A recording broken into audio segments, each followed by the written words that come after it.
Afternoon student, today we'll study the internal organization of the plant body. Okay, so the internal organization, according to the position of the tissues and their basic physiological function, three basic tissue systems are important in the internal organization of the plant body.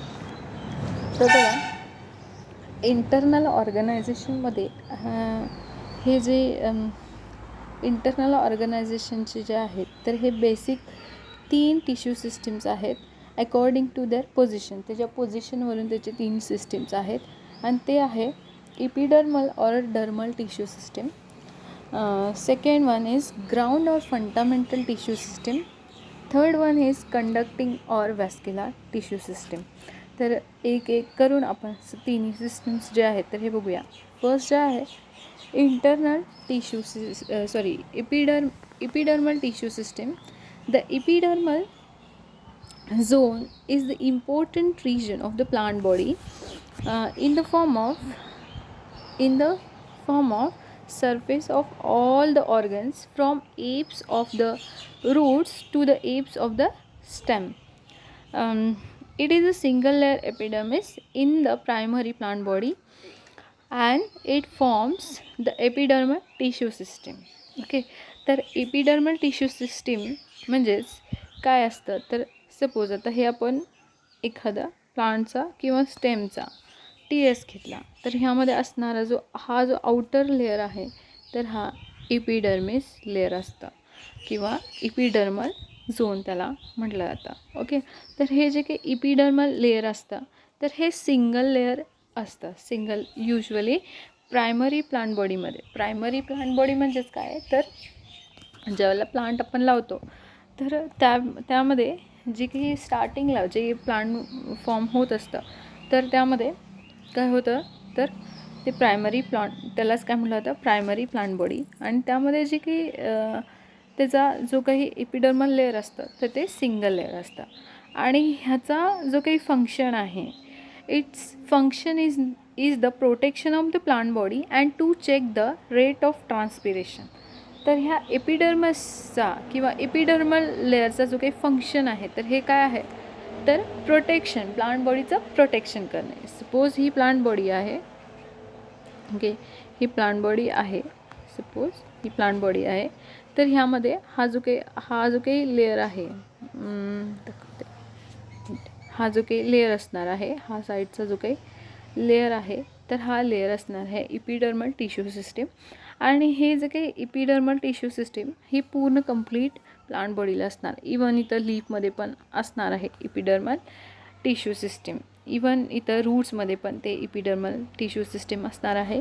तर हे overall plant बॉडीमध्ये असणार आहे. आणि ह्याचा function काय आहे तर प्लांट बॉडीला प्रोटेक्शन करणे आणि त्यात रेट ऑफ ट्रान्सपिरेशन जे आहे तर ते चेक करणे. रेट ऑफ ट्रान्सपिरेशन म्हणजेच काय तर त्यामध्ये स्टोमॅटा असतात आणि हे स्टोमॅटा काय करत असतात वॉटर इव्हॅपरेट करत असतात.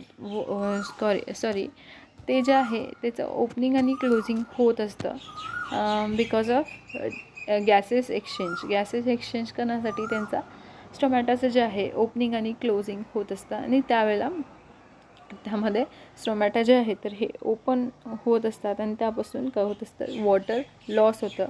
आणि तर हे करण्यासाठी हेचं प्रोटेक्शन करण्यासाठी इथं इपिडर्मल टिश्यू सिस्टीम जे आहे तर ती असते. Then next system is the cortex or ground tissue system. तर ही सेकंड सिस्टीम आहे. आणि ह्याच्यामध्ये काय असतं तर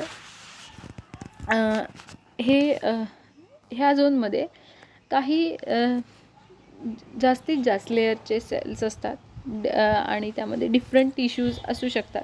त्यामध्ये मोस्टली आपण म्हणू शकतो तर मोस्टली पॅरेन्कायमा सेल्स असतात, पॅरेन्कायमा टिश्यूज असतात. आणखी परत त्यामध्ये काही वेळेला कोलेनकायमा सेल्स पण असतात. ओके, तर हे एकच लेअर नसतं, सिंगल लेअर नसतं. It consists of many layers of the cells and it is composed of different tissues. Different tissues म्हणजेच काय पॅरेन्कायमा असू शकतं, कोलेनकायमा असू शकतं. ओके हां, तर हे डिफरंट टिश्यू झाले. Then next the cortical zone represent the ground tissue or fundamental tissue system. तर इथं आपण बघू शकतो. तर हा जो काही रिजन असणार आहे हा इपिडर्मल रिजन असणार आहे. ओके, तर त्यानंतरचा जो काही रिजन असणार आहे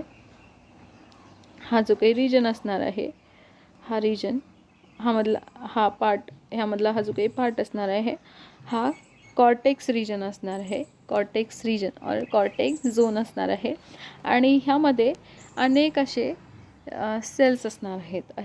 अनेक असे सेल्स जे आहेत हे अशा प्रकारचे सेल्स जे आहेत तर ह्या कॉर्टेक्स लेअरमध्ये ते सेल्स प्रेझेंट असणार आहे.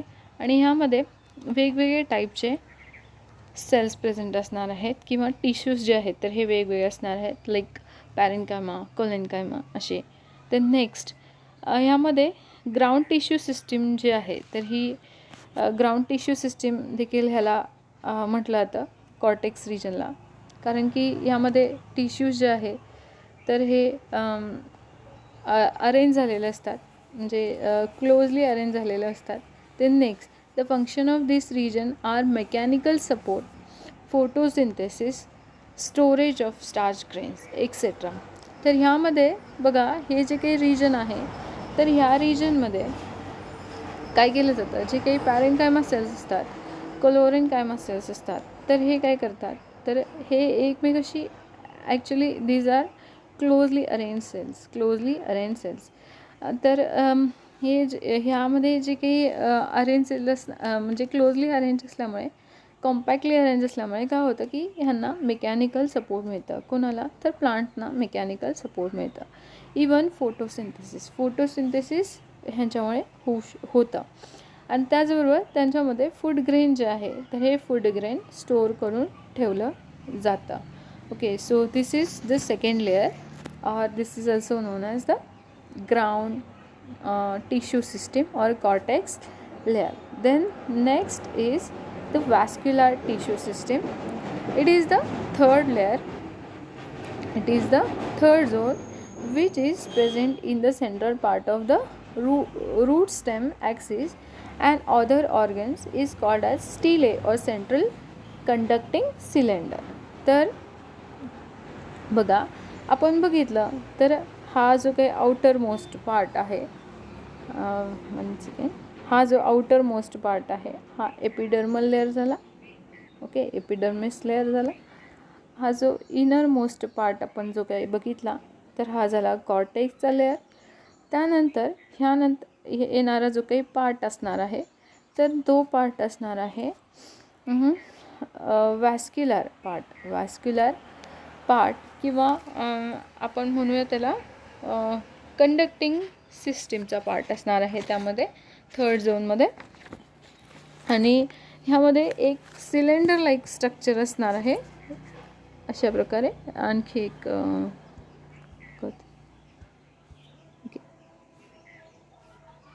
असा आहे एक सिलेंडर हा जो काही पार्ट असणार आहे हा पार्ट असणार आहे वॅस्क्युलर टिश्यूचा किंवा वॅस्क्युलर सिस्टीमचा असणार आहे. किंवा कंडक्टिंग सिलेंडर हा जो काही पार्ट असणार आहे हा कंडक्टिंग सिलेंडर इथून ते इथपर्यंत आतमध्ये. आणि आतमध्ये एक ओपन स्पेस असणार आहे किंवा तिथं काय असणार आहे पॅरेन्कायमा टिश्यूजनं अरेंज झालेले सेल्स असणार आहे आणि ते आपण नंतर बघूया. Okay, this region shows the conducting or vascular tissue system. The vascular cylinder is surrounded by cortex. तर हे वॅस्क्युलर सिलेंडर जे आहे तर ह्याला कवर कोण केलेलं असतं तर कॉर्टेक्स रिजन ह्याला कवर केलेलं असतं. ओके, तर आपण बघूया. This is the epidermis. Second one is the cortex and then third one is the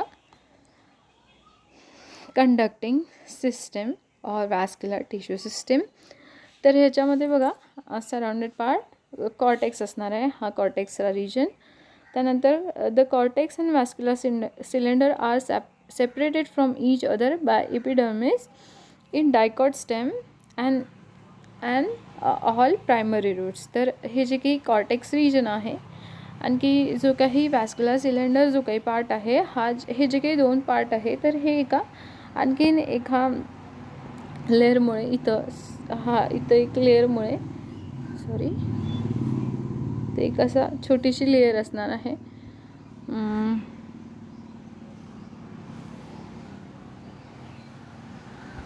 ते आपण समजूया. हा पार्ट जो आहे, आता आपण समजूया. आपण फक्त कॉर्टेक्सचाच पार्ट घेऊया.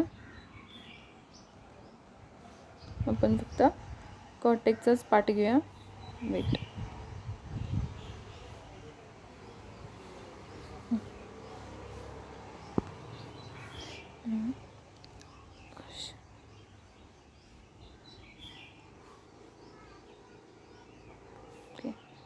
आपण हा कॉर्टेक्सचा पार्ट घेतला, तर इथं ह्याच्यामध्ये असणार आहे वॅस्क्युलर सिलेंडर. त्यानंतर आपण आणखी एक पार्ट घेऊया. इथं हा जो काही लेअर असणार आहे, ह्यांच्यामध्ये दोघांच्यामध्ये हे एक स्पेस असणार आहे. कॉर्टेक्स आणि वॅस्क्युलर सिलेंडर यांना एकमेकांना काय करणार आहे, ते सेपरेटेड करतं. आणि त्यांनाच काय म्हटलं जातं, एंडोडर्मिस. हा जो काही लेअर असणार आहे, याला एंडोडर्मिस लेअर असं म्हटलं जातं. Okay. The stelar region in primary plant body shows the vascular tissues of vascular bundle. आणि हा जो काही स्टिलर रिजन असणार आहे, ह्याच्या आणि हा जो काही स्टिलर रिजन आहे, तर ह्यालाच आपण काय म्हणणार आहे, प्रायमरी प्लांट बॉडीमध्ये जे काही वॅस्क्युलर टिश्यूज असणार आहे, तर तिथं असणार आहेत वॅस्क्युलर बंडल्स. लाईक दिस. अशा प्रकारे इथं वॅस्क्युलर बंडल्स जे आहेत, तर हे वॅस्क्युलर बंडल्स असणार आहेत. So the vascular bundle consist of 2 types of conducting tissues, the xylem and the phloem. तर इथं जे काही वॅस्क्युलर टिश्यूज असणार आहेत, तर हे vascular tissues, suppose this is what the vascular tissues. आणि ह्या वॅस्क्युलर टिश्यूजमध्ये 2 टाईपचे आणखी काय असणार आहे, टिश्यूज सिस्टीम असणार आहे. तर ते असणार आहे एक झायलम आणि एक phloem. The vascular bundles are useful for conduction as well as mechanical support. तर वॅस्क्युलर बंडल्स जे आहेत, तर ह्यांचं काय होत असतं, तर वॉटर कंडक्शन होत असतं. ह्यांच्यामुळे वॅस्क्युलर बंडल्समुळे काय होत असतं, तर वॉटर कंडक्शन जे आहे, तर हे वॉटरचं कंडक्शन होत असतं. एका प्लांटच्या पार्टपासून दुसऱ्या प्लांटच्या पार्टपर्यंत वॉटरचं कंडक्शन जे आहे, तर ते व्यवस्थितपणे होत असतं. आणि त्याचबरोबर मेकॅनिकल सपोर्ट जे आहे, तर हे प्लांटनं प्रोव्हाइड करण्याचं काम वॅस्क्युलर बंडल्समुळे होत असतं. त्यानंतर डायकॉट प्लांट जे आहे, ते डायकॉटमध्ये आणि जिम्नोस्पर्मिक स्टेम्समध्ये वॅस्क्युलर कॅम्बियम जे आहे, तर हे प्रेझेंट असतं. झायलम आणि फ्लोएमच्यामध्ये वॅस्क्युलर कॅम्बियम नावाचे टिश्यूज जे आहेत, तर हे याच्यामध्ये प्रेझेंट असतात. सपोज हे काय आहे, वॅस्क्युलर बंडल्स आहे, आणि हा पार्ट झाला झायलमचा आणि हा पार्ट झाला फ्लोएमचा. आणि या झायलम आणि फ्लोएमच्यामध्ये एक टिश्यूज येतात, आणि त्या टिश्यूजनं काय म्हटलं जातं, तर वॅस्क्युलर कॅम्बियम असं त्याला म्हटलं जातं. आणि हे जे काही वॅस्क्युलर कॅम्बियम आहे, तर यालाच आपण इन शॉर्ट लॅटरल मेरिस्टम असं म्हटलं जातं त्याला. In central part of the stem parenchymatous cells are present is known as pith. तर लास्ट आम्ही बघितलेलं होतं इथं जे काही हा पार्ट आहे, हा पार्ट कॉर्टेक्सचा पार्ट झाला, एपिडर्मिसचा पार्ट झाला. ओके. त्यानंतर हा झाला कॉर्टेक्सचा पार्ट. त्यानंतर हे झालं वॅस्क्युलर बंडल किंवा वॅस्क्युलर सिलेंडरचा पार्ट. त्यामध्ये असणारा हा जो काही एम्प्टी स्पेस आहे, हा जो काही स्पेस आहे, तर यालाच काय म्हटलं जातं, पित्त असं म्हटलं जातं. पित्त. आणि हे जे काही पित्त आहे, तर हे पित्त एक स्पेस असतं. काही प्लांट्समध्ये ते हॉलो स्पेस असतं, की हॉलो स्पेस म्हणजेच काय, मोकळी जागा असतं. आणि हे पित्त जे आहे, तर हे पित्त ह्यांच्यामध्ये काय असतात तर पॅरेन्कायमा सेल्स जे आहेत तर हे पॅरेन्कायमा सेल्स ह्यांच्यामध्ये असतात. त्यानंतर हे जे काही पित्त आहे तर हे पित्त काय करत असतं तर मेड्युलरी रेज यामध्ये वॅस्क्युलर बंडल्सच्या मध्ये जे आहे मेड्युलरी रेज जे आहेत तर हे बनवतात. आणि हे मेड्युलरी रेज म्हणजेच काय तर पित्त आणि पेरिसायकलमधलं एक कनेक्शन असतं. सपोज हे आहे पित्त रिजन आणि ह्या पित्त रिजन आणि इथं पेरिसायकल रिजन एक असतो.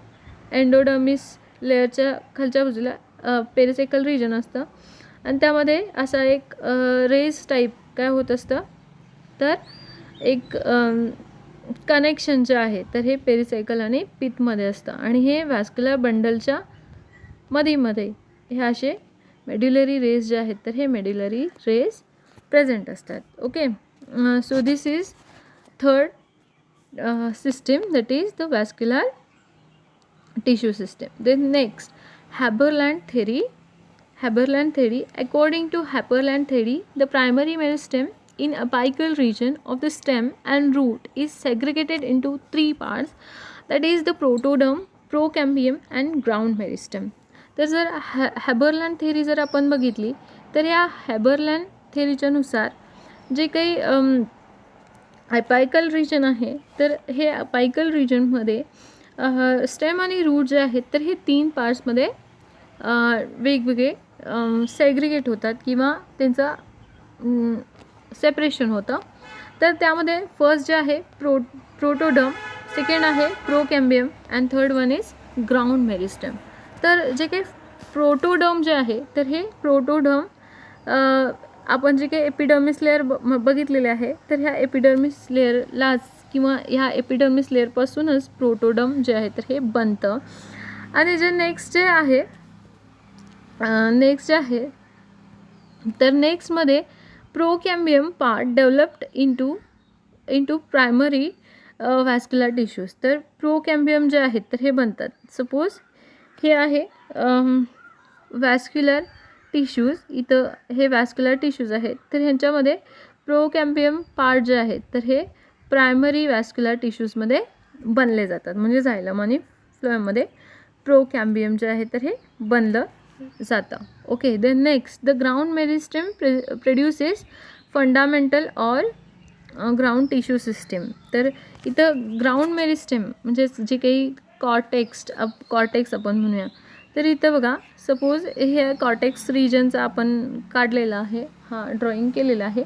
त्यामध्ये म्हणजे काही वॅस्क्युलर टिश्यू जे आहेत तर हे अशा प्रकारे स्कॅटर झालेले असतात आणि ह्या ग्राउंड टिश्यूजमध्ये ते स्कॅटर झालेले असतात. ते एका परफेक्ट शेपमध्ये किंवा परफेक्ट पोझिशनमध्ये ते अरेंज झालेले नसतात आणि अशांनाच काय म्हटलं जातं ग्राउंड मेरिस्टेम किंवा ग्राउंड टिश्यू रिजन असं म्हटलं जातं. Okay, in dicot and gymnosperm after some amount of primary growth the vascular cambium becomes active and produce the secondary xylem and secondary phloem in vascular region. तर काही जे काही dicots आहेत आणि gymnosperm जे आहेत तर त्यांच्यामध्ये जे कॅम्बियम जे काही असतं वॅस्क्युलर कॅम्बियम जे आहे तर हे वॅस्क्युलर कॅम्बियम जे झायलम आणि फ्लोएमच्या मध्ये असतं कॅम्बियम.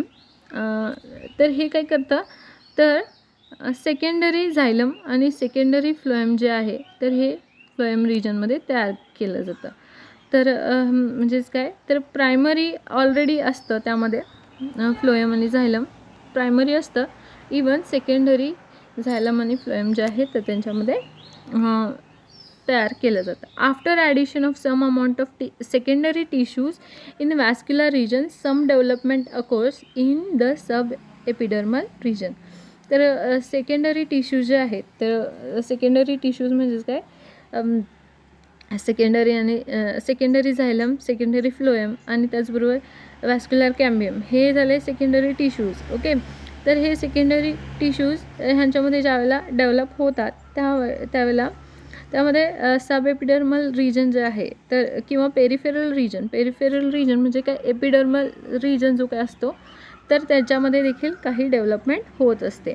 इन पेरिफेरल रिजन म्हणजेच काय, एपिडर्मल रिजन और सब एपिडर्मल रिजन. एपिडर्मल रिजन एक सिंगल लेअर जी काही असते, एपिडर्मल रिजनची सिंगल लेअर असते, आणि त्यानंतर पेरिफेरल रिजन म्हणजेच एपिडर्मल रिजन, त्यापासूनच सब एपिडर्मल रिजन म्हणतं किंवा पेरिफेरल रिजन म्हणतं.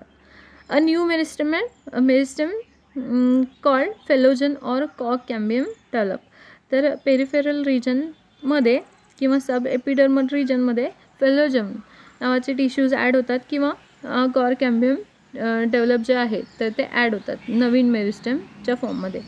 The phellogen produces a new protective layer in the sub epidermal or peripheral region. आणि हे जे काही फेलोजन जे आहे, जे काही फेलोजन प्रोड्यूस होतं ह्यांच्यामध्ये एक काय परफॉर्मन्स होतं, तर नवीन प्रोटेक्टिव्ह लेअर जे आहे तर हे सब एपिडर्मल लेअरमध्ये किंवा पेरिफेरल रिजन जो काय असतो, हा जो काही एपिडर्मल रिजन आहे, तर ह्या एपिडर्मल रिजनमध्ये जो काही दुसरा लेअर असणार आहे तर ते पेरिफेरल किंवा सब एपिडर्मल रिजन असणार आहे. आणि त्या सब एपिडर्मल रिजनमध्ये जे काही सेल्स तयार होणार आहेत तर त्याला ते कशाला असणार आहेत, तर नवीन प्रोटेक्टिव्ह लेअर म्हणून यूजफुल होणार आहे. The growth of the plant body due to addition of secondary tissue is called as secondary growth. तर जी काही ग्रोथ होत असते प्लांट बॉडीमध्ये, जे सेकंडरी टिश्यूज ॲड होऊन त्याच्यामध्ये जी काही ग्रोथ होत असते प्लांट बॉडीमध्ये त्याला सेकंडरी ग्रोथ असं म्हटलं जातं. त्यामध्ये बघा सेकंडरी झायलम, सेकंडरी फ्लोएम, कॉक कॅम्बियम किंवा वॅस्क्युलर कॅम्बियम हे जे काही ग्रोथ होत असते प्लांट बॉडीमध्ये त्याला सेकंडरी ग्रोथ असं म्हटलं जातं. आणि सेकंडरी ग्रोथमुळे प्लांटची जी काही गिर्थ आहे किंवा थिकनेस जी आहे तर ती थिकनेस वाढते. आणि हे थिकनेस म्हणजेच काय, आपण शॉर्टली म्हणू शकतो की खूप मोठं प्लांट आहे. मोठं प्लांट म्हणजे काय, खूप वर्षाचा प्लांट आहे तर ते त्यांच्यामध्ये काय होतं की लाकूड तयार होतं. आणि हे लाकूड तयार होणे म्हणजेच काय, तर त्यामध्ये जे सेकंडरी ग्रोथ जी आहे तर ही सेकंडरी ग्रोथ कंप्लीट झालेली असते. आणि ही सेकंडरी ग्रोथ कशासाठी असते, तर प्लांट्सना काय स्ट्रेंथ देण्यासाठी आणि जास्तीत जास्त वेळ स्ट्रेंथ देण्यासाठी आणि मेकॅनिकल सपोर्ट देण्यासाठी, एका जागी ते थांबण्यासाठी, स्थिर थांबण्यासाठी त्यांच्यामध्ये लाकूड तयार होतं म्हणजेच त्यांच्यामध्ये सेकंडरी ग्रोथ जी आहे तर ही सेकंडरी ग्रोथ त्यांच्यामध्ये कंप्लीट होतं. So this is about the internal tissues. Okay, तर इथं तुम्ही एक पिक्चर बघू शकता. तर ह्यामध्ये बघा इथं हे जे काय आहे हे रूट इथं तुम्ही बघू शकता. हा जो काही पार्ट आहे तर हा पूर्ण प्लांट बॉडी आहे. इथं हा लीफचा सेक्शन घेतलेला आहे, TS सेक्शन. ह्याच्यामध्ये बघा इथं एपिडर्मल पार्ट तुम्ही बघू शकता. एपिडर्मल पार्टच्या वरती क्युटिकल लेअर असतं. हे फक्त अपर लेअरमध्येच असतं लीफच्या. हे क्युटिकल कशासाठी असतं, तर ट्रान्सपिरेशन जे आहे तर हे ट्रान्सपिरेशन रोखण्यासाठी म्हणून क्युटिकल लेअर ह्याच्यामध्ये असतात. हे जे काही एपिडर्मिस लेअर आहे तर त्यालाच डर्मल टिश्यू. त्यानंतर असतं त्यामध्ये पॅलिसेड टिश्यूज और पॅलिसेड मिसोफिल, आणि हेच असतात ग्राउंड टिश्यूज. ओके, किंवा हा जो काही लेअर आहे हा कॉर्टेक्स लेअर असणार आहे, ग्राउंड टिश्यू आपण जे काय म्हणत आहे. त्यानंतरचा जो लेअर आहे फ्लोएम किंवा झायलम लेअर, त्यालाच का म्हणतो आपण वॅस्क्युलर टिश्यू. त्यानंतर स्पॉन्जी मेसोफिल हे देखील असणार आहे ग्राउंड टिश्यू. आणि एपिडर्मिस म्हणजे अप्पर एपिडर्मिस, लोअर एपिडर्मिस प्लांटचा. ह्यामध्ये लोअर एपिडर्मिसमध्ये आपल्याला जास्तीत जास्त प्रमाणात काय दिसतात, तर स्टोमॅटा दिसतात. इथं हे जे काही गॅप्स दिसत आहेत तर ते स्टोमॅटाचे गॅप्स आहेत. ते नेक्स्ट आपण स्टेमचं जर सेक्शन घेतलं तर अशा प्रकारे आपल्याला सेक्शन दिसतं. तर हे आपण जे काही बघत आहे तर हे डायकॉट प्लांटमध्ये आपल्याला अशा प्रकारचं सेक्शन दिसतं. ओके, तर ह्यामध्ये अप्पर लेअर जे आहे तर ही एपिडर्मिस. सेकंड लेअर आहे तर ती आहे कॉर्टेक्स रिजनचा. आणि ह्यालाच कॉर्टेक्स रिजनला आपण ग्राउंड टिश्यूज असं म्हणतो. इवन पित्त जो रिजन आहे याला देखील ग्राउंड टिश्यूज असं म्हटलं जातं. झायलम आणि फ्लोएम जे आहे तर हे वॅस्क्युलर टिश्यूज आहेत. इथं तुम्ही बघू शकता ब्ल्यू कलरमध्ये जे आहे तर हे झायलम, आणि आतमध्ये रेड कलरमध्ये जे काय आहे तर ते फ्लोएम. तर हे दोन्ही मिळून काय होतं तर वॅस्क्युलर टिश्यूज. आणि ह्याच्यामध्ये जो काही एक रिंग लाईक स्ट्रक्चर जो काही बनतं, इथं जो काही रिंग लाईकमध्ये एक जे काही बनलेलं आहे स्ट्रक्चर, तर त्याला वॅस्क्युलर कॅम्बियम असं म्हटलं जातं. आणि हे जे काही वॅस्क्युलर कॅम्बियम जे आहेत तर त्यालाच मॅरिस्टेमॅटिक सेल्स असं म्हटलं जातं. आणि ह्या मॅरिस्टेमॅटिक सेल्समुळेच हे जे काही झायलम आणि फ्लोएम जे आहेत तर ह्यांचं काय होतं सेकंडरी ग्रोथ म्हणजे झायलम, सेकंडरी झायलम आणि सेकंडरी फ्लोएम जे आहेत तर हे तयार होतात. ओके, देन नेक्स्ट इथं रूटचं पण सेम तसंच आहे. इथं रूट हेअर एक्स्ट्रा ॲडिशनल आहे. एपिडर्मिसच्या वरचा जो काही लेअर आहे तर हे रूट एपिडर्मिस आहे, तर त्यालाच डर्मल लेअर. नेक्स्ट आहे cortex region, endodermis, pericycle region. Pericycle region मी तुम्हाला सांगितलं डायकॉट आणि जिम्नोस्पर्ममध्ये हा लेअर जो आहे हा असतो. आणि ह्याच्यापासून काय इथं पित रिजनपासून काय बनतं तर मेड्युलरी रेज जे आहेत तर हे मेड्युलरी रेज जे आहेत तर ह्या पित रिजनपासून बनतात आणि पेरिसायकल रिजनपर्यंत ते असतात. ओके, देन नेक्स्ट आहे झायलम, फ्लोएम आणि वॅस्क्युलर कॅम्बियम. इथं vascular cambium meristematic cell. So this is what the internal organisation of plant body. So इथं बघा फर्स्ट पार्ट जो आहे, फर्स्ट पार्ट आपला इथं संपलेला आहे. So thank you.